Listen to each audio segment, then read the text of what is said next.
that's been to a sporting event, the atmosphere before a game, I think Game Time Decisions has that same exact atmosphere. This is our arena.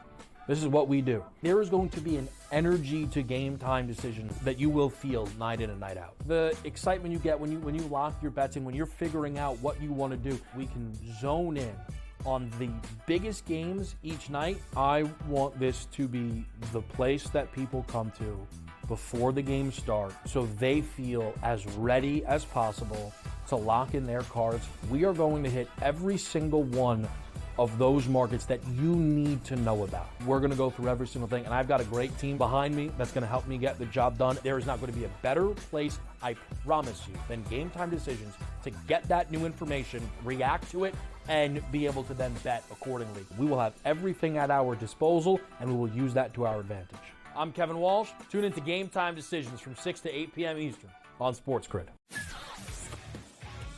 Jimmy Butler has spread his cancer all over the Heat, and he has ruined their season. I do believe they'll never recover from this disastrous guy that is, purged on him. I mean, he's ruined. Like, they don't matter anymore at all. Like, I watched them play last night. They suck. Pharrell, Coast to Coast, only on SportsGrid. You know, they have a lot of hopes, and they thought last year they were turning the corner. Even early this year, they start turning the corner, and then you lose 13 games in a row. Edmonton chipped away, got a late goal, won the game 4-3. I felt like they dominated the third period. They moved the puck on that power play. It was an exceptional hockey game. It went over the total. Only on SportsGrid.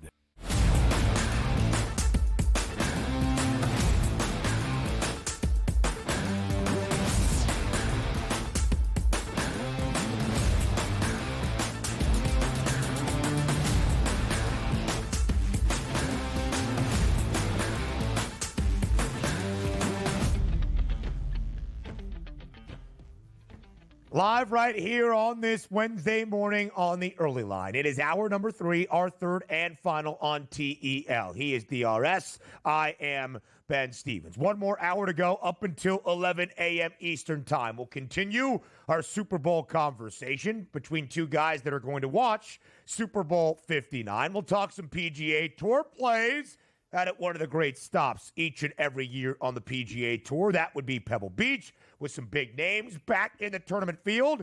Keith Stewart will join us in just a little bit. And Donnie and I, the two premier NBA handicappers on this network, will talk NBA action tonight. We'll talk college basketball plays as well for this Wednesday evening. A jam-packed final hour here, DRS, on the early line. Absolutely looking forward to it. A lot of good information to get out there. Some hardwood action tonight, college basketball, NBA style, as well as setting you up. Once again, even though the Super Bowl is a week and a half out, you got to go through every step to make sure you're crossing your T's and dotting your I's so you know exactly who to bet on. And the goal, Ben, is for the Eagles to win, obviously, but also win money along the way. Absolutely so. To try to win money, and then for many of those that will go with SportsGrid to New Orleans, for the Birds to have a celebratory time in the Big Easy as well. How about that Super Bowl MVP hardware? Of course, any kind of MVP type award you can often give in football, a quarterback is more likely than not to win it. We associate team success with the individual success, mainly at the QB spot. But is that the case in Super Bowl 59? We wanted to hear from the people. It's time now for Fade the Public.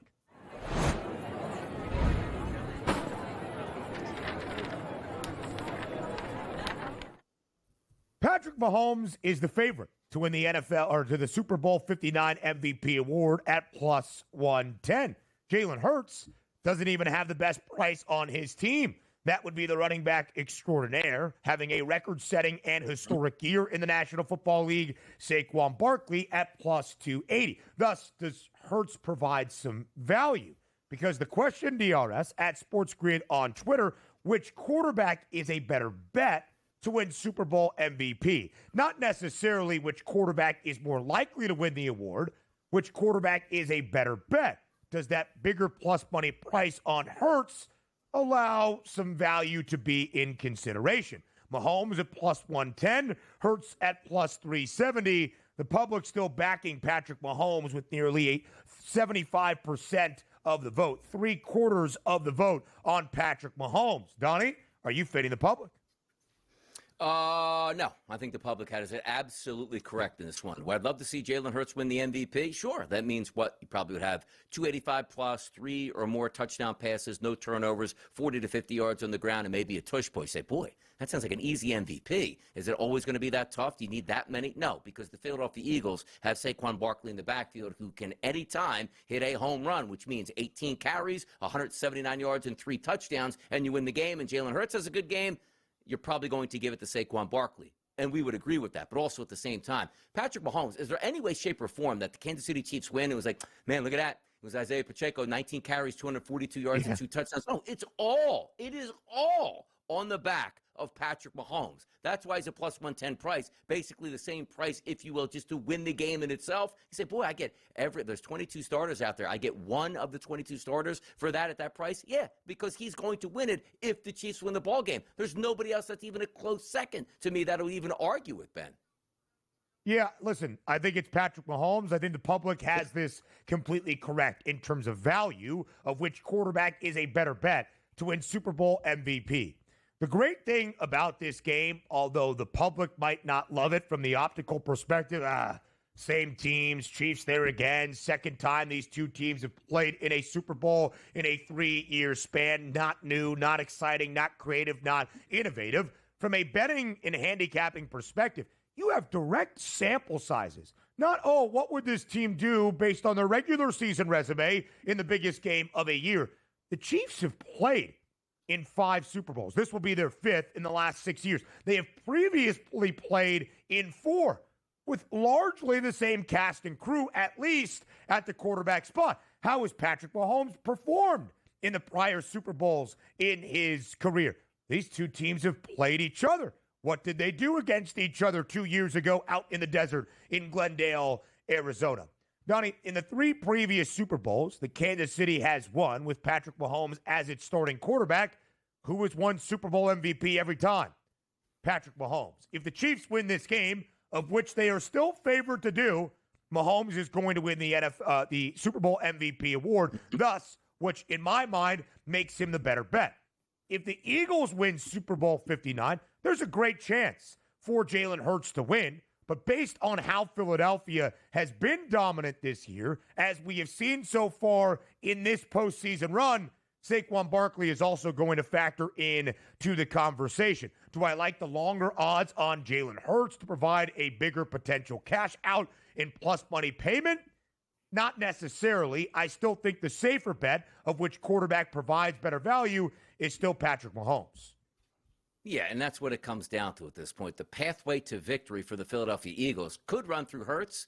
It could run through Saquon Barkley. You see A.J. Brown down there, which if he has a good game, which probably means Jalen Hurts had a good game at that time. But there is no pathway to victory for the Kansas City Chiefs where Mahomes doesn't win it, where it's like Mahomes threw for, 155, 1 touchdown and 1 interception, but the team played great. See what I mean? That's the only reason why Mahomes wouldn't win that. Even if Patrick Mahomes wins the football game with 225, 2 touchdowns and no interceptions, it probably means that he spread the football all the way around. You have multiple running backs getting opportunities, and maybe the defense and outside of Chris Jones getting 4 sacks in the football game. That's the way you would play it out. And you take a look at the public, 75% with Mahomes at a much better price of plus 110. And the thing is, Ben, we're not saying Jalen Hurts can't have 250, 2 touchdowns, no interceptions, and lead them to victory. But we don't know the opposite side. Did he throw for the 250, but then Saquon had 179 on 15 carries and 3 touchdowns with 260-plus home run runs there? That's the thing that we don't know. But I can guarantee you this. Patrick Mahomes goes 225, 2 touchdowns, no interceptions. Hunt is not hitting multiple home runs, nor Pacheco at that point. That's why the price point is so low, and that's why I went Mahomes. Even if I don't know if they're going to win the football game, I do know one thing. They're not going to be close in this football game if Mahomes doesn't play well.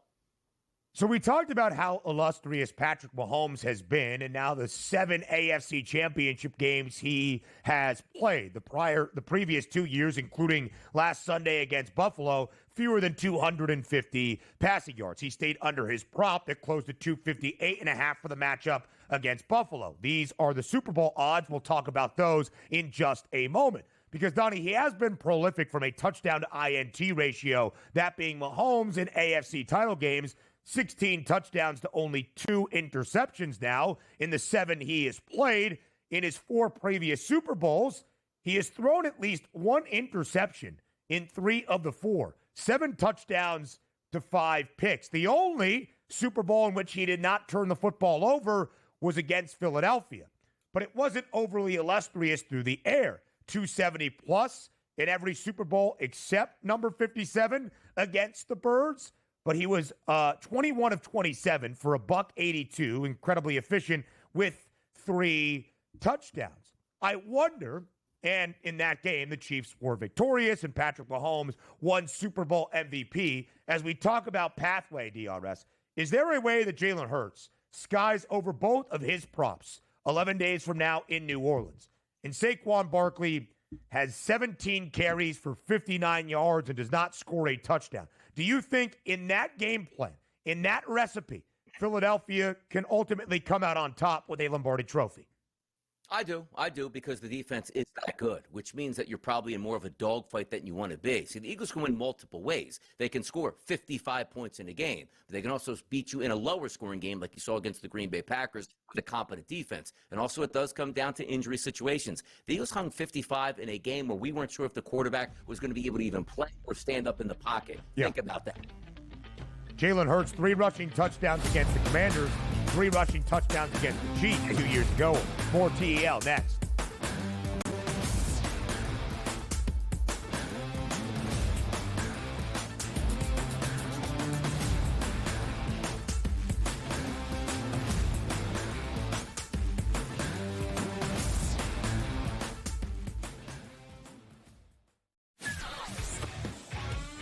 What did you think of stopping from Wade? Well, tell me this. What side of the fence is Pharrell on here? Well, he absolutely hated it. I didn't like it, but he was much stronger on the hated the fact that they stopped the golf tournament. I didn't love it either. If the golf ball, when you're standing over it and you're having golf balls move, they're going to have to halt play. Pharrell Coast to Coast, only on SportsGrid. There is going to be an energy to game time decisions that you will feel night in and night out. We're going to go through every single thing, and I've got a great team behind me that's going to help me get the job done. I want this to be the place that people come to. We are going to hit every single one of those markets that you need to know about. There is not going to be a better place, I promise you, than Game Time Decisions. We will have everything at our disposal, and we will use that to our advantage. I'm Kevin Walsh. Tune into Game Time Decisions from 6 to 8 p.m. Eastern on SportsGrid.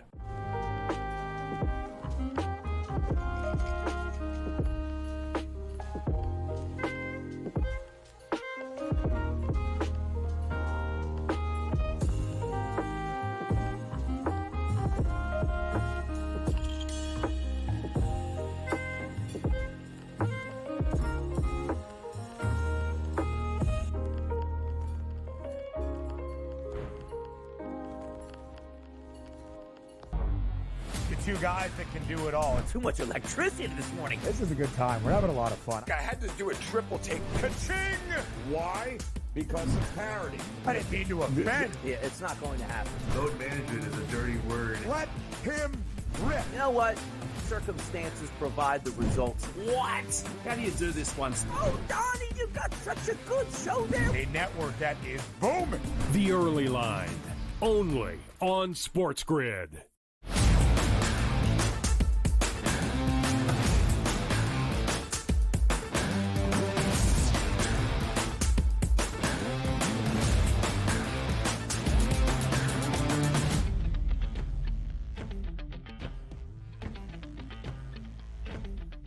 One of the most beautiful golf courses in the world, one of the best stops each and every PGA Tour season.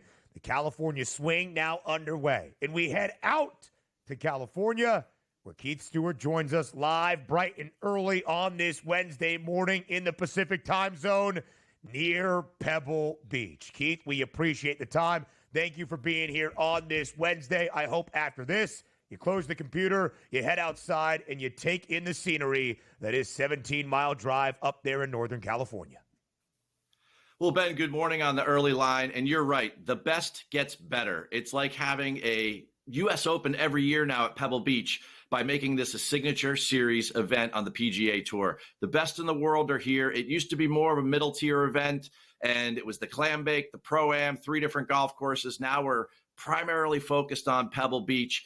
And, you know, I'm in the lodge right now. I'm in the clubhouse because outside it's a little cool. And, you know, where I usually do these morning hits, I wasn't really prepared for about 39 degrees. I'll tell you that much.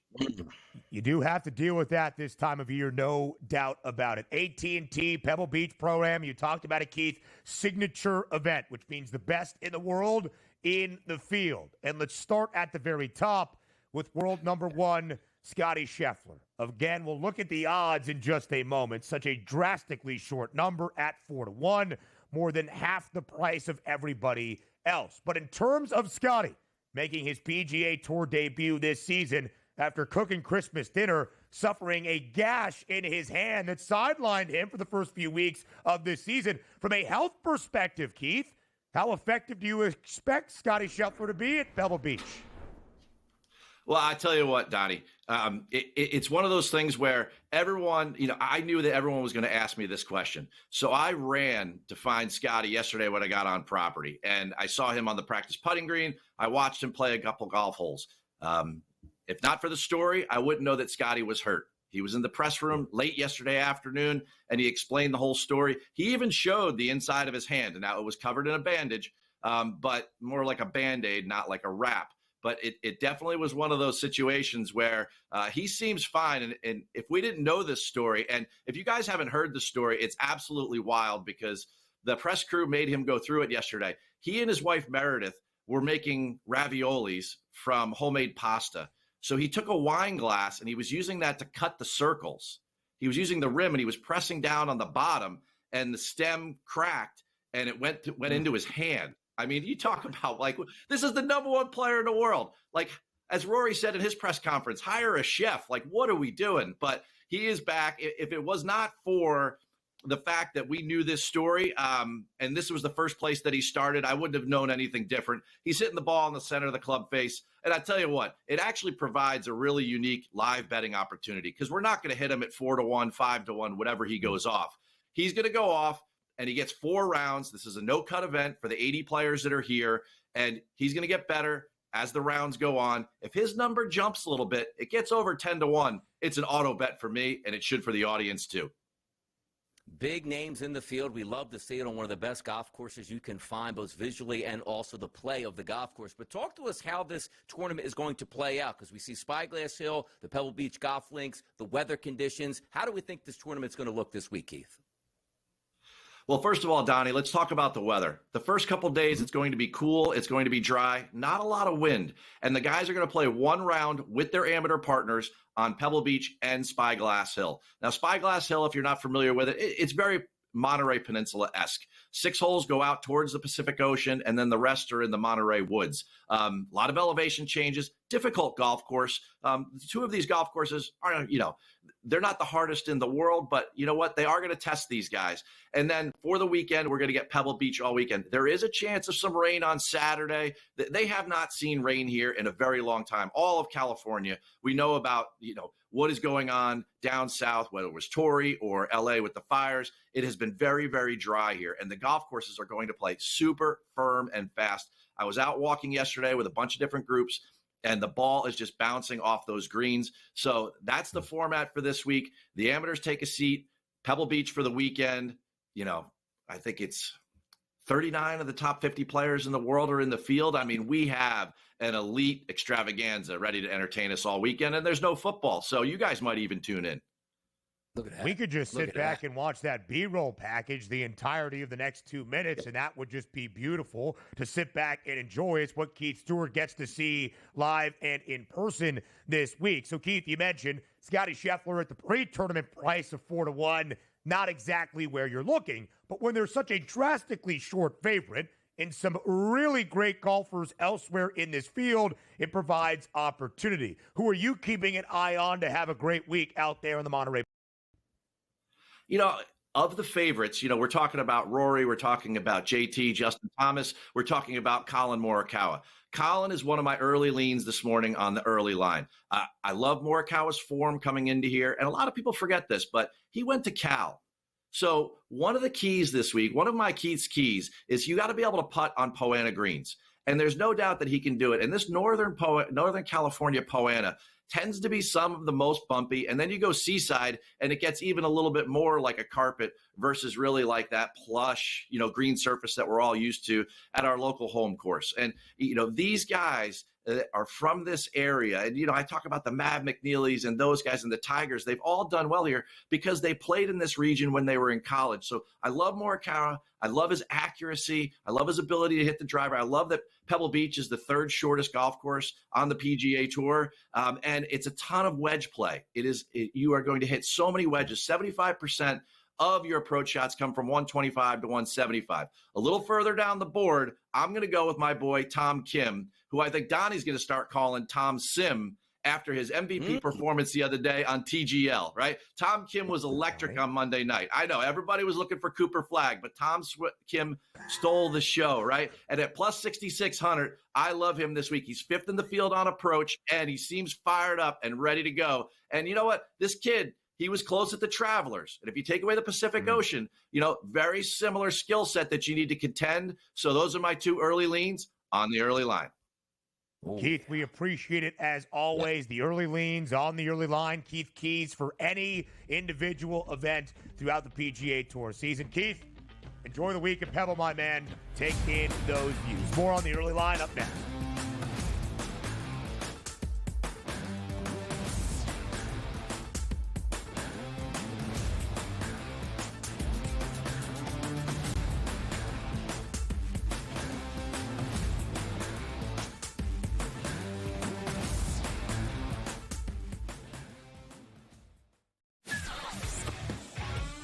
What did you think of stopping for Wynn? Well, tell me this. What side of the fence is Pharrell on here?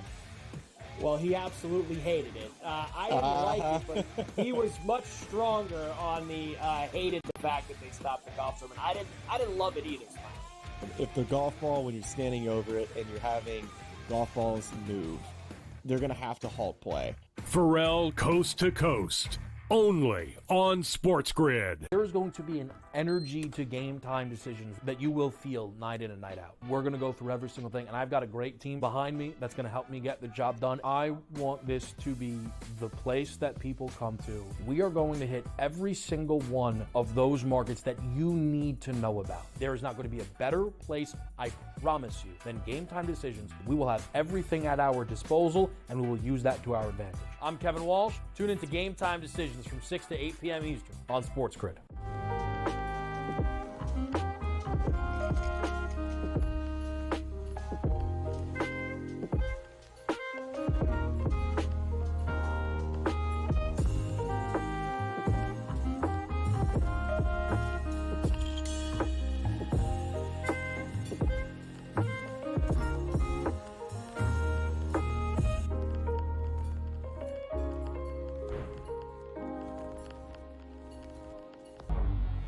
Two guys that can do it all. Too much electricity this morning. This is a good time. We're having a lot of fun. I had to do a triple take. Ka-ching!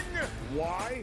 Because of parity. I didn't mean to offend. Yeah, it's not going to happen. Load management is a dirty word. Let him rip. You know what? Circumstances provide the results. What? How do you do this one? Oh, Donnie, you got such a good show there. A network that is booming. The Early Line, only on SportsGrid.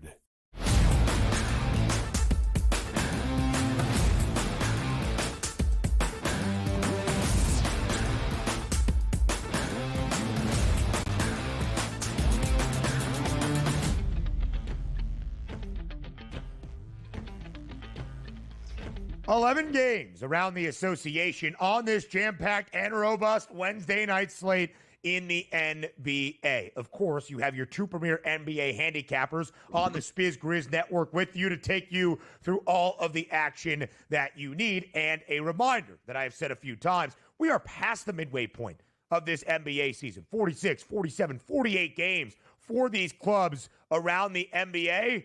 This is when it gets good. Football season might soon be in the rear view, but exciting times in the NBA. And a story, Donnie, that we have seen over the last year and a half, those familiar teams in names in each conference starting to move back, and the young up-and-comers starting to take the mantle. Is certainly the case in the Western Conference. We go to the final game of the night in San Francisco. The Golden State Warriors, a 10-point home dog against the Oklahoma City Thunder, total at 228. OKC, best team in all of the association, 37-8 straight up, and pretty good covering numbers as well. Can they cover double digits against the Dubs in San Fran? How about yesterday, saying, you know what, Utah's on that back-to-back now going on the road, too many points, and it was. But you know what we didn't anticipate, that you sort of got a break on why that game ended at 11 and he covered at 12?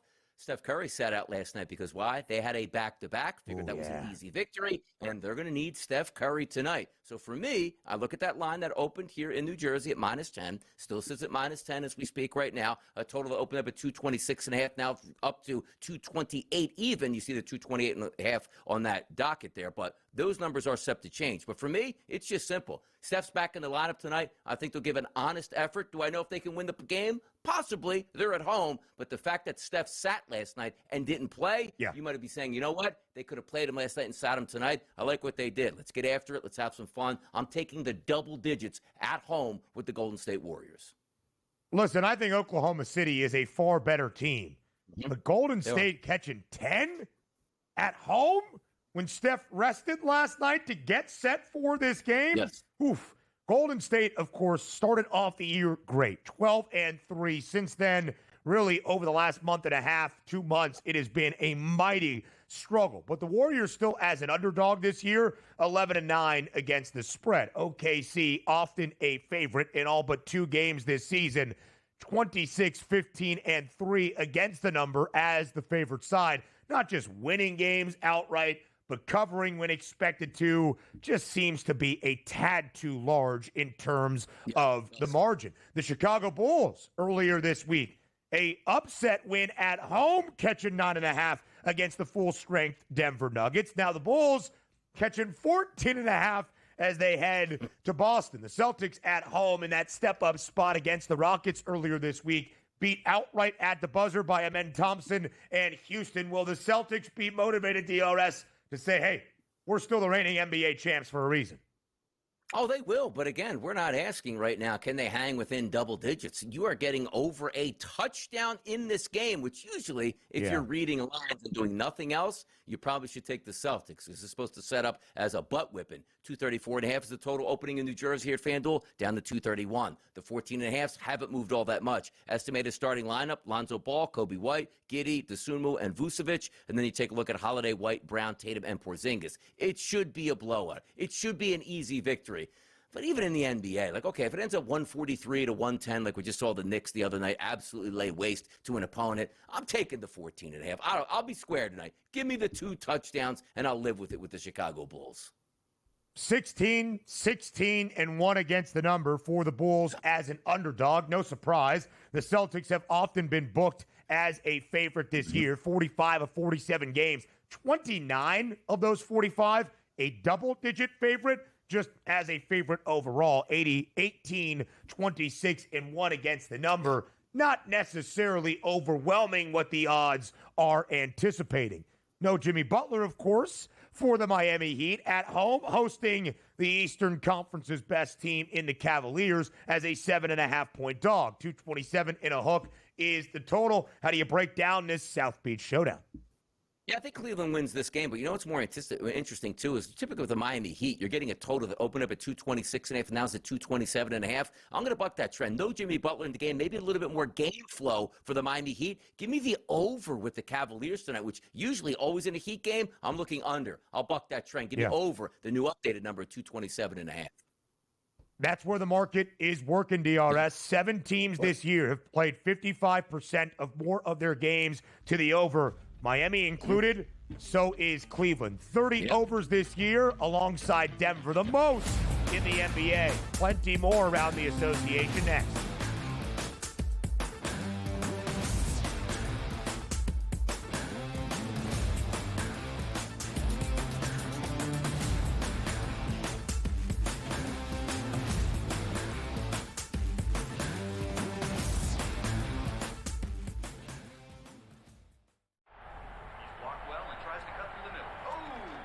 Your gut says Miami is going to win, and you should take the over.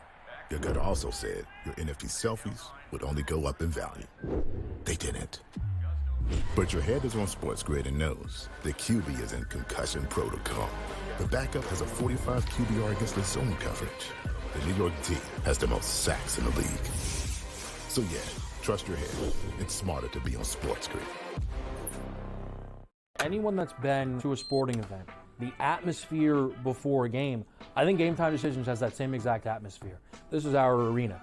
This is what we do. There is going to be an energy to Game Time Decisions that you will feel night in and night out. The excitement you get when you lock your bets in, when you're figuring out what you want to do, we can zone in on the biggest games each night. I want this to be the place that people come to before the games start so they feel as ready as possible to lock in their cards. We are going to hit every single one of those markets that you need to know about. We're going to go through every single thing, and I've got a great team behind me that's going to help me get the job done. There is not going to be a better place, I promise you, than Game Time Decisions to get that new information, react to it, and be able to then bet accordingly. We will have everything at our disposal, and we will use that to our advantage. I'm Kevin Walsh. Tune into Game Time Decisions from 6 to 8 p.m. Eastern on SportsGrid. Is this the team this year under T.J. Otzelberger that can get Iowa State to the promised land at a Final Four trip? Auburn is trending towards being the #1 seed in the South. That means first and second round games in Lexington, and then Sweet 16 and Elite 8 games in Atlanta. I have a hard time believing that a team is going to be able to go to Atlanta and beat the Tigers. The early line, only on SportsGrid.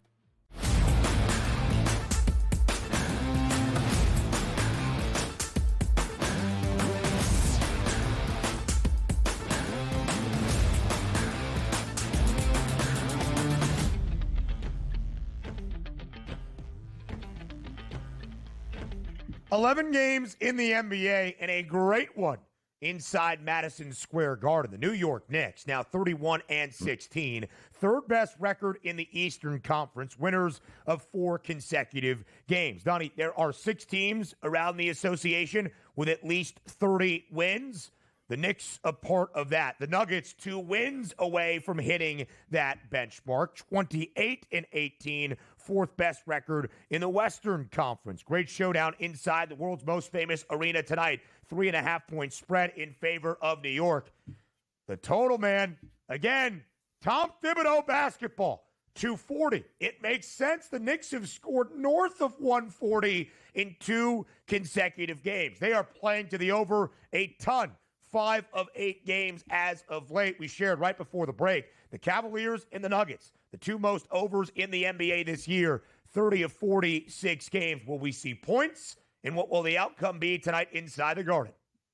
Yeah, we'll see points, but I'm just going to roll with the Knicks here at home. -3.5 is that updated number. You see the graphic showing -3. I agree. I think the Knicks should be the better team tonight in the Garden, playing great, specifically on offense. You take a look at the anticipated starting lineup for the Knicks tonight. Brunson, Bridges, Hart, Anunoby, and Karl Anthony Towns, the usual suspects. And you're getting a very good starting lineup there for the Denver Nuggets. But for me, home court advantage does matter. Maybe you can take a look at non-X's and O's, which how happy Jalen Brunson and Karl Anthony Towns are that not the Jets, not the Giants, but the Philadelphia Eagles are headed to the Super Bowl. New York's team's favorite team here. So maybe they'll get a little bit extra bump on that as well. Give me the Knicks tonight. I'll lay the 3.5, the updated number.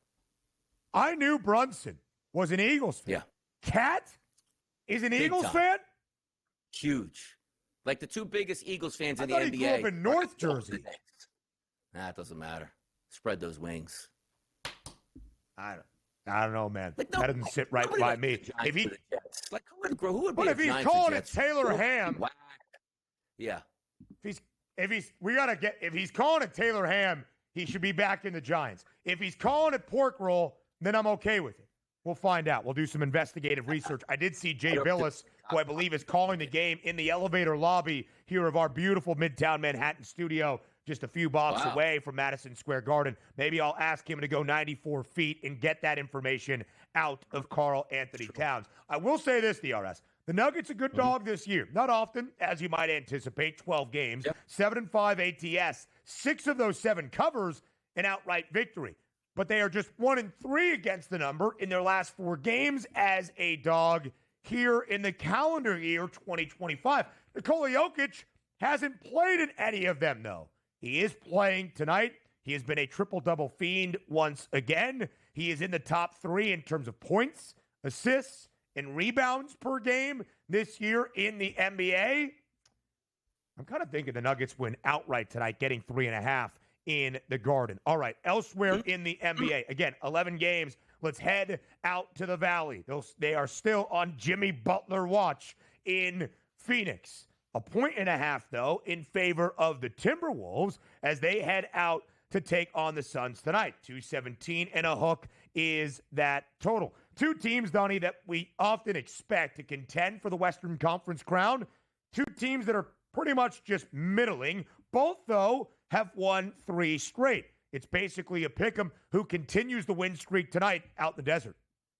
If you're just reading lines right now, right? The Minnesota Timberwolves on the road against the Phoenix Suns, who were thinking that are going to get Booker, Durant, and Beal in the lineup, and they're getting points at home. Yeah, that's certainly a stone-cold Minnesota Timberwolves line for me. We're expecting, hopefully, the Wolves turn that corner. A lot of expectations from last year, make some changes to your roster. Julius Randle in, Karl Anthony Towns out, but you still have that one superstar component. It's Anthony Edwards. And I'm just not buying into the Suns just yet at this point. Now, if this line would have been, it sounds dumb, but understand how handicapping works. 2.5-point favorite, 3.5-point favorite for the Phoenix Suns at home. Okay, they're on confident rumbles. They're not even a favorite in their own building, not coming off of a back-to-back. Give me the T-Wolves here all day long. T-Wolves go out west to the desert, pick up the dub.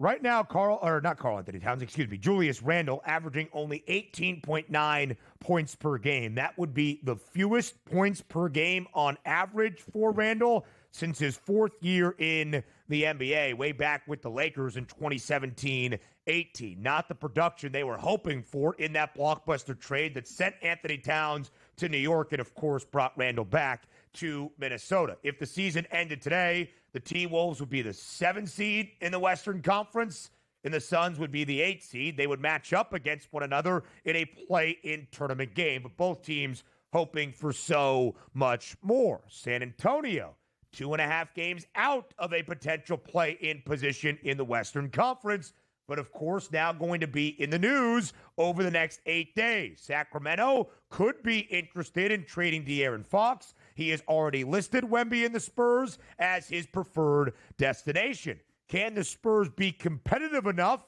to make a charge to a potential postseason spot at home tonight? Catching 3.5 points against the LA Clippers, total 221, slightly down. I could ask you spread. I could even ask you money line. I could ask you the over-under. We know what the play is tonight. Norm Powell continuing to light it up for LA, even in San Antonio. Let's go over his last, let's just say, dozen or so games for Norm Powell. 3 threes, 2 3, 2 3 3, 5 4. You can write it right down. Norm Powell to make 3 3-point shots tonight. Of course, that's going to be on the repertoire. But also at the same time, you take a look at that Clippers team, starting to say, you know what? This has the semblance of a really competent basketball team as long as they can stay healthy. We see a lot of that. Hey, the big threes across the NBA, the 76ers, the Phoenix Suns, whether or not they like playing together or they want to get traded, they're not all in the starting lineup. But tonight, James Harden, Norm Powell, Kawhi Leonard, Derek Jones Jr., Ivica Zubac, and a very talented bench there. I like the fact that they are favored. They opened up at 3, and now sits at 3.5. Other outlets been as high as 4.5 now on the Clippers. I'll take the Clippers to cover that 3.5, and also our guy Norm Powell. Splash City from three-point range. It's right as rain, baby. Let's go. Yeah, no doubt about it. 3+ made threes for Powell tonight, -145. The biggest juice to hit 3 made triples is Powell. Same number as James Harden and Victor Wembanyama, of course. It hasn't been overly successful for San Antonio this year. Expected a big leap in year number 2 with Wemby, with how strong he closed out his rookie campaign in the NBA. They have been an underdog in 28 of 43 games, just 13-15 against the number. You know who's the best favorite covering numbers this year in the NBA? That would be the Clips. 15-6 against the spread. The only team covering in 68% or more of their games, would expect it to win as a favorite when they are laying points, even on the road against Wemby and the Spurs. There is often a reason, but you can lay a 3.5, or you can just take Norm Powell to hit 3 made threes at -145. DRS, the 76ers have won 3 straight games outright as an underdog in all 3, but second leg of a back-to-back at home tonight in Philly against those Sacramento Kings. The Sixers catching 9. That's probably an indication this ain't exactly going to be a 4-game win streak for Philadelphia. No, it's not. And also that line rising up, opened up at 7.5, now sits at 9. Is that one of those where you just rest Tyrese Maxey? Good job yesterday. Got the victory. Played a lot against the Lakers. We're going to sit you down because we can't afford to have you injured. You're not expected to have Joel Embiid. You're not expected to have Paul George in this game. And a full gas effort from the Sacramento Kings. Understand this. This line opened up FanDuel here in New Jersey, the total, 225.5. Now as high as 229 is what we're showing. That number a little bit earlier today was more bettable. I do think we actually go over because you're going to get a full gas Sacramento lineup against a team like the Sixers without really that bucket presence to slow you down and be a shot blocker. Yeah. I think we get points between the Kings and the Sixers, even though the Sixers are on a back-to-back. But at least that back-to-back is at home. Now, if Maxey sits out, forget about it. They're going to get smashed and they don't score a lot of points. But if he does play, it's open book like that. Hey, take 25, 30 shots if you want to, kid. Have at it. The 76ers have gone over in 5 of their previous 6 games. The Kings are actually playing well with interim head man Doug Christie, but it just probably is not enough to keep De'Aaron Fox around and in town. 11 games in the NBA. We just previewed a ton of them. We'll continue the hardwood handicaps in the collegiate ranks. Big night of college basketball on a Wednesday next.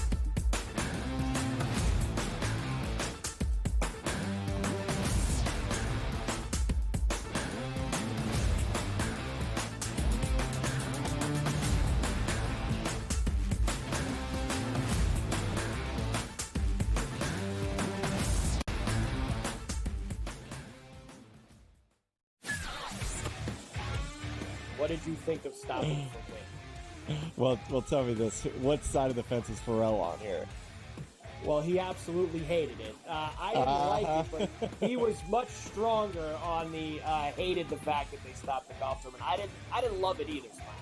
If the golf ball, when you're standing over it and you're having golf balls move, they're going to have to halt play. Pharrell Coast to Coast, only on SportsGrid. We all know MVPs don't win the Super Bowl. It's not about MVPs, man. The only MVP, fine. Win the MVP of the Super Bowl. Nobody cares about the MVP of the regular season besides people that bet on it, the actual player themselves, and their agent that's getting a cut of the bonus money. Other than that, who cares? What do you care who wins the MVP? Like I said, unless you bet on it. Right? If you bet on it, fine. Then I guess you care. Sports Rage tonight, only on SportsGrid. You know, they have a lot of hopes, and they thought last year they were turning the corner. Even early this year, they start turning the corner, and then you lose 13 games in a row. Edmonton chipped away. Got a late goal, won the game 4-3. I felt like they dominated the third period. They moved the puck on that power play. It was an exceptional hockey game. It went over the total. Only on SportsGrid. Your gut says Miami is going to win, and you should take the over. Your gut also said your NFT selfies would only go up in value. They didn't. But your head is on SportsGrid and knows the QB is in concussion protocol. The backup has a 45 QBR against the zone coverage. The New York D has the most sacks in the league. So yeah, trust your head. It's smarter to be on SportsGrid.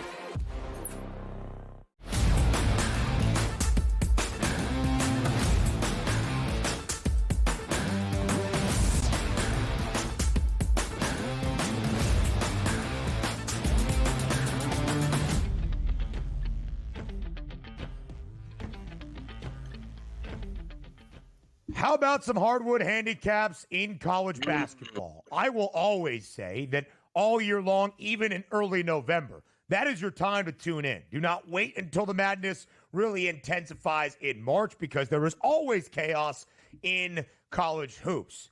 But I'll give it to you. Maybe you're more focused on football. What I will remind you, if Donnie Rightside has best bets for a college basketball card, then you got to be tuned in. Then you know it's a really good time in college hoops, and we'll talk about that right now on this Wednesday morning in front of another great Wednesday night slate in the sport. Donnie, death, taxes, top 15 tilts night in, night out in the SEC. Yeah. When you've got 10 teams ranked in the top 25, 7 in the top 15, there's going to be a ton of opportunity for these top 15 matchups. Last night in Knoxville, the road underdog won outright. That was Kentucky as a double-digit dog against Tennessee. How about tonight in Starkville?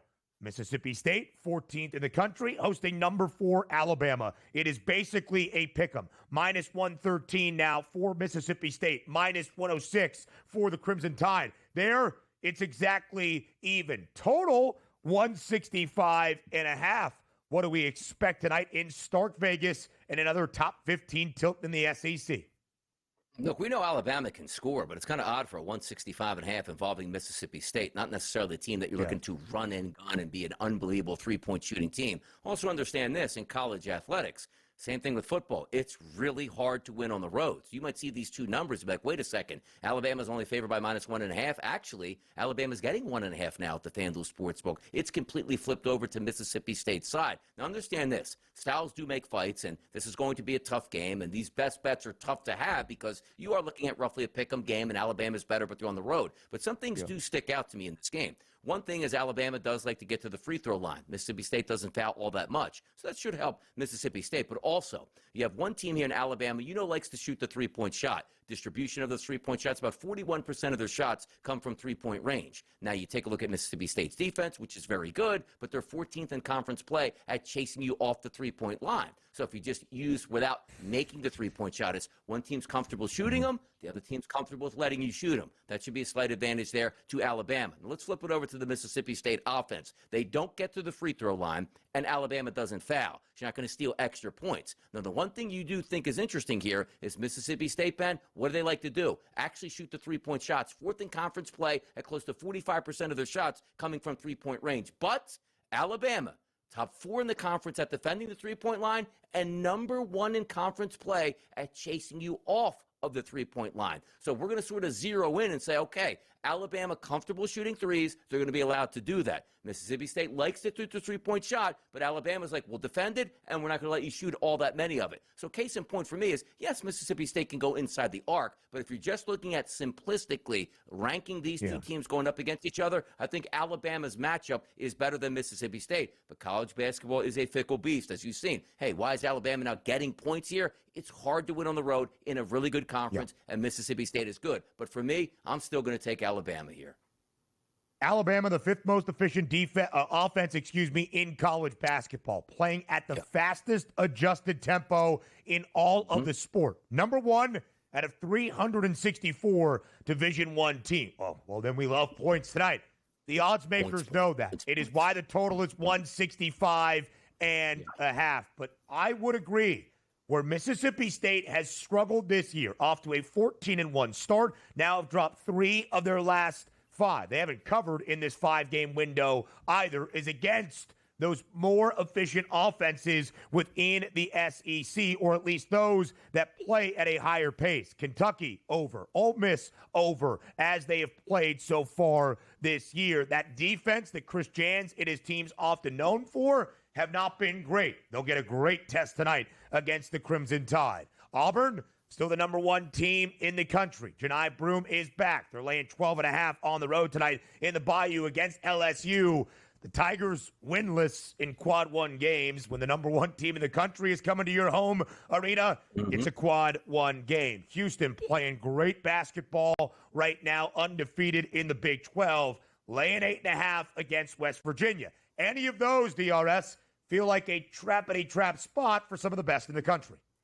I mean, it's always hard to pick it out. And you even take a look at that Wisconsin-Maryland game where you see that -4.5 Maryland. And just saw that their student section is sold out tonight because the students are back on campus. That makes a big difference when you're playing at home and your building has the college atmosphere and all the hype there. So that's a tough one. But also, Ben, if we sort of dip out on the West Coast here and head to the WCC, which is a shame because make me commissioner of WCC. Every game starts of the West Coast, 3 p.m. in the afternoon, so the East Coast can enjoy these games, St. Mary's and Santa Clara. We jumped on them last time, Ben. I'm going to do it again. I don't care how non-sharp it is. You're looking at styles that make fights. If you're giving me the team in conference play that turns it over the least, which is St. Mary's, against the Santa Clara defense that doesn't turn anybody over, and then you tell me I have the best offensive rebounding team and defensive rebounding team in the conference, and that's where I'm going to play this game at tonight. Come on now. St. Mary's feels like America's team / the early line / SportsGrid's team. Like St. Mary's, I've always been an affinity for them, battling Gonzaga over the years with Randy Bennett and importing Australian after Australian to dominate. I like St. Mary's. I think they win tonight against Santa Clara. Listen, I don't know if the Gales are America's team. They are certainly Australia's team in becoming a fan favorite here on the early line. They are laying 4.5 points against the Broncos of Santa Clara. Big matchup in WCC action. If I may give a play not on this board featuring top 25 teams, Omaha, baby. The Omaha Mavericks, one of the best cover teams in the country. 2 teams are covering an 80% or more of their games, and you need to know it because the odds makers as of this moment do not. Houston Christian continue to covering in the Southland. They have been incredible. The Mavs that play their home games in Baxter Arena in Summit League play. Undefeated, 7-0 in the Summit, and also perfect against the number. They're only a 1.5 favorite tonight against the Coyotes of South Dakota. Take them on the money line and trust in Chris Crutchfield and those Mavericks to stay perfect. DRS, enjoy the money line, my friend. I will miss you, but I'll see you tomorrow. We're going to talk some narratives, some storylines for Super Bowl 59. So get ready. Talk tomorrow. More of the early line up next.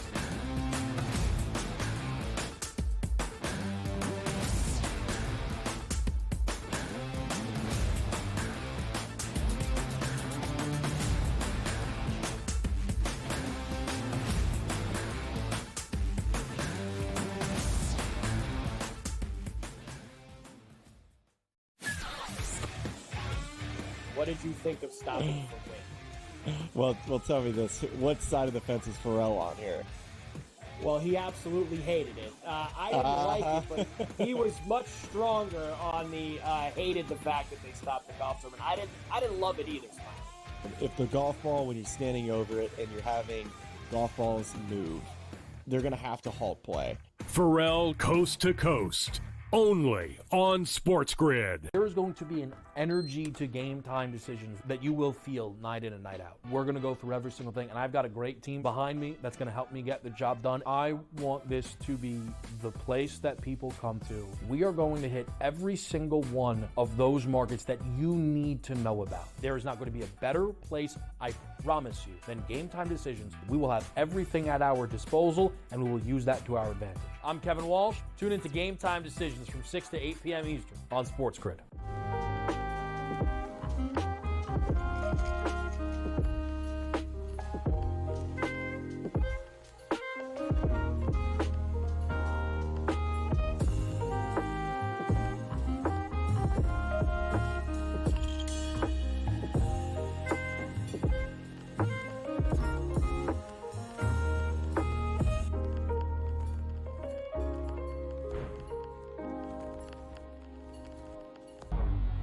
Two guys that can do it all. Too much electricity this morning. This is a good time. We're having a lot of fun. I had to do a triple take. Ka-ching! Why? Because of parity. I didn't mean to offend. Yeah, it's not going to happen. Load management is a dirty word. Let him rip. You know what?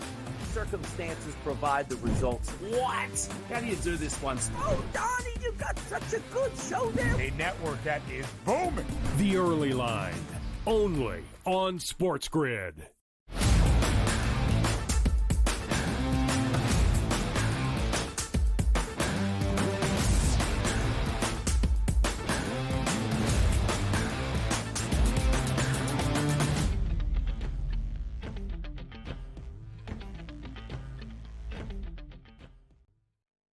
Live right here on the early line on SportsGrid, rounding out our 3 hours on a Wednesday, continuing to look at a college basketball slate on this Wednesday evening. Let's go around the country to highlight a few of the games we did not really discuss in depth. Donnie wanted to talk about St. Mary's. I wanted to talk about Omaha and what the Mavericks have done. You can still get that number. By the way, super high total against South Dakota. The Coyotes play at the second fastest tempo in the country. So, are there trap spots at the top of the board? Houston and West Virginia both play very slow basketball. The total is only 123.5. With limited points available, could the Mountaineers keep this game close? Something to pay attention to. Is our producer, Joe Frieso, doing our boss, Greg Sussman, dirty? Wisconsin, 17th in the country, greater than Maryland. It's like he's predicting the upset for the Badgers in College Park. Donnie mentioned it. Sold out crowd tonight for the Terps. All the students are back on campus for second semester. Maryland believes they should be a top 25 team. I would agree. 2 huge road wins in the last 2 weeks at Illinois, at Indiana on Sunday. They have started to figure something out, and they've got 2 of the best bigs in the conference in Julian Reese, that would be Angel's younger brother, and the outstanding freshman in Derek Queen. There is a reason the unranked team in the Terrapins are laying 4.5 against the Badgers tonight. But Wisconsin at an offensive level, frankly, we haven't seen for this Badgers basketball program in more than a half century. Texas Tech playing really good ball under Grant McCaskill this year, 13.5-point favorite against TCU. Big SEC game. Texas came back to beat A&M in the rivalry matchup on Saturday. Can they keep the momentum going into Oxford against Chris Beard and the Runnin' Rebs? How does UConn respond after an uneasy win at home last week against Butler that led to Danny Hurley telling everybody he's the best coach in the sport, and a loss on the road against Xavier? The Musketeers were a slight favorite. It was basically a pick'em, so it wasn't surprising from the odds perspective. But how does UConn bounce back? Let's talk about some undefeated teams in conference play. Duke is running roughshod over the ACC. Yes, tested by NC State inside Cameron Indoor on Monday night. 21.5-point favorite, trailing the pack at the break.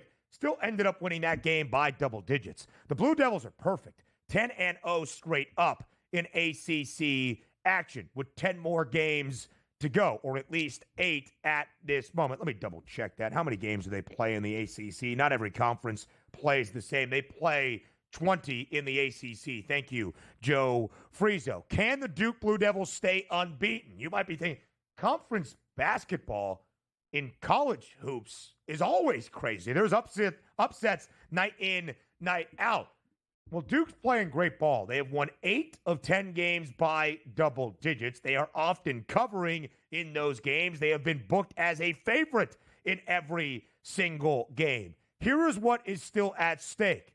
That Tobacco Road rivalry against North Carolina in Durham this weekend. A road trip to UNC.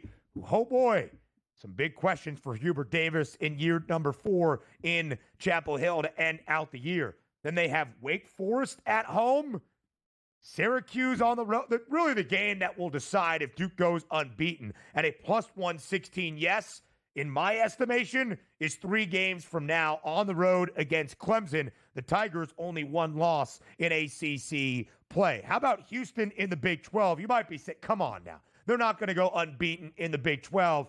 And you can see the odds there. It seems unlikely the Cougs, the last remaining undefeated team at 8-0.